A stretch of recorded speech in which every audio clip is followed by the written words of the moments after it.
Hi friends, do you like toasting nice warm toasty sandwiches? Or perhaps you want to grill inside a nice steak or some chicken? Well, maybe one of these two products would be a good fit for you.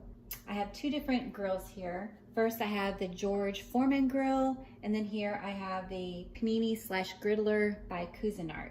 As you can see, these do have different features. So let's walk through the features of both of these products, and then we will do a demonstration. So with the George Foreman grill here, it has two grill plates. These can be released easily by pressing the side. They will come off for washing. These are non-stick. It has a little grease tray here. And then the lid is on a nice hinge. So it's kind of flexible for when you're toasting your sandwich. And then the top here has the indicator light, it has a power indicator, and then the indicator that it has reached the temperature and is ready to cook. This one has a few extra features. You can use this as a panini grill or a griddle. The two non-stick plates are interchangeable. So you just push those little buttons here on the side. If you push that, it will eject the plate, and then you can switch it over. It has a nice heating element there.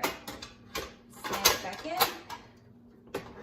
Then on the front are the controls, so you can set the griddle for the temperature, and then you have your mode in the center here, whether you're doing the panini grill or if you're using the griddle.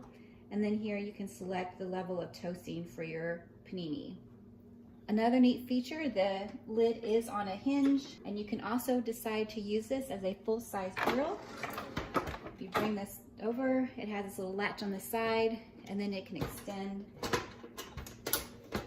Now you can use both sides to cook, or you can decide to use it just as the panini grill and just bring the lid on top. Let's see these in action.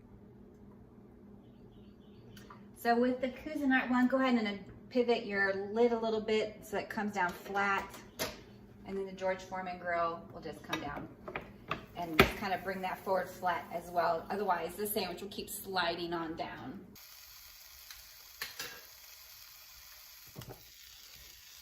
So our sandwiches look like they are done.